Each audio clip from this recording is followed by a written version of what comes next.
بسم اللہ الرحمن الرحیم۔ محترم ناظرین، السلام علیکم۔ وقت نزاع اور 5 فرشتے۔ حضرت محمد صلی اللہ علیہ وسلم کا فرمان ہے کہ جب آدمی پر نزاع کا عالم طاری ہوتا ہے تو اللہ اس کی طرف 5 فرشتے بھیجتا ہے۔ پہلا فرشتہ اس کے پاس اس وقت آتا ہے جب اس کی روح حلقوم یعنی حلق تک پہنچتی ہے۔ وہ فرشتہ اسے پکار کر کہتا ہے، اے ابن آدم، تیرا طاقتور بدن کہاں گیا؟ آج یہ کتنا کمزور ہے۔ تیری فصیح زبان کہاں گئی؟ آج یہ کتنی خاموش ہے۔ تیرے گھر والے اور عزیز و اقارب کہاں گئے؟ تجھے کس نے تنہا کر دیا؟ پھر جب اس کی روح قبض کر لی جاتی ہے اور کفن پہنا دیا جاتا ہے تو دوسرا فرشتہ اس کے پاس آتا ہے اور اسے پکار کر کہتا ہے، تو نے تباہی و بربادی سے بچنے کے لیے جو گھر بنائے تھے وہ کہاں گئے؟ تو نے تنہائی سے بچنے کے لیے جو ان سے اختیار کیا تھا وہ کہاں گیا؟ پھر جب اس کا جنازہ اٹھایا جاتا ہے تو تیسرا فرشتہ اس کے پاس آتا ہے اور کہتا ہے، آج تو ایسے سفر کی طرف رواں دواں ہے کہ تو نے آج سے پہلے کبھی ایسا سفر نہیں کیا۔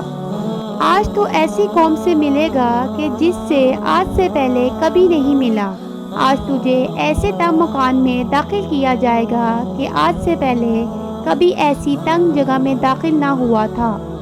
اگر تو اللہ کی رضا پانے میں کامیاب ہو گیا تو یہ تیری خوش بختی ہے، اور اگر اللہ تجھ سے ناراض ہوا تو یہ تیری بدبختی ہے۔ پھر جب اسے لہد میں اتار دیا جاتا ہے تو چوتھا فرشتہ اس کے پاس آتا ہے اور کہتا ہے، اے ابن آدم، کل تک تو زمین کی پیٹھ پر چلتا تھا اور آج تو اس کے اندر لیٹا ہوا ہے۔